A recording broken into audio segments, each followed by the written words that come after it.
It's over. Queen denounced Meghan's dirty accusation by major support to BLM makes Duchess stunned.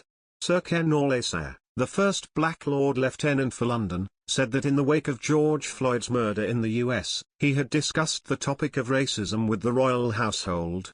He added, said the royals care passionately about making this one nation bound by the same values. Her Majesty the Queen and the rest of the royal family support the Black Lives Matter movement, one of her representatives has said. Sir Ken Orlesa, the first Black Lord Lieutenant for London, said that in the wake of George Floyd's murder in the US, he had discussed the topic of racism with the royal household. Speaking to Channel 4, he said, I have discussed with the royal household this whole issue of race, particularly in the last 12 months since the George Floyd incident. It's a hot conversation topic. The question is, what more can we do to bind society to remove these barriers? They, the royals, care passionately about making this one nation bound by the same values. Asked if the palace support BLM, Sir Ken said, the answer is easily yes. Channel 4 will be airing Black to Front, a program produced by an all-black presenting and reporting team, in which Sir Ken also said the Queen had sought his advice after the Grenfell fire on whether to visit the site of the tragedy.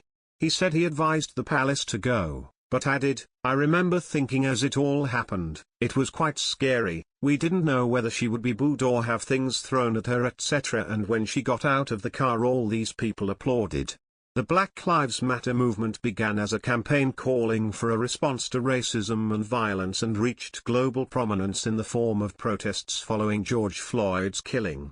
It has been criticized by the likes of Home Secretary Priti Patel, who described last year's protests in the UK as dreadful and said she did not agree with the gesture of taking the knee. The royal family has previously faced accusations of racism, most notably from the Duke and Duchess of Sussex in an interview with Oprah Winfrey earlier this year. Meghan said an unnamed royal, not the Queen nor the Duke of Edinburgh, raised concerns with Harry about how dark their son Archie's skin tone might be before he was born. The couple also suggested racism could be a factor behind the decision to deny Archie, the first mixed-race great-grandchild of the Queen, security protection or the title of prince.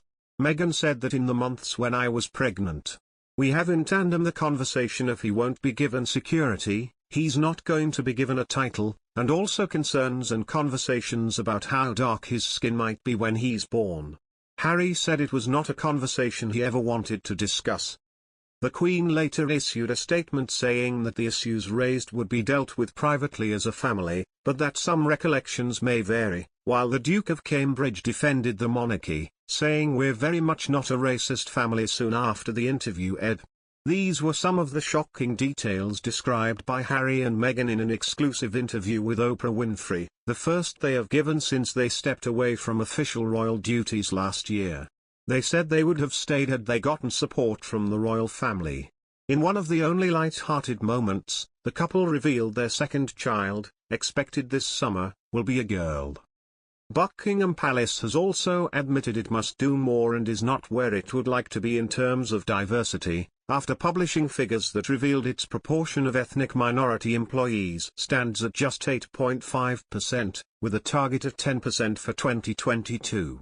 The Queen's household also brought in a change to its diversity strategy in early 2020, which predates the Oprah interview, to one that actively emphasizes the importance of inclusion.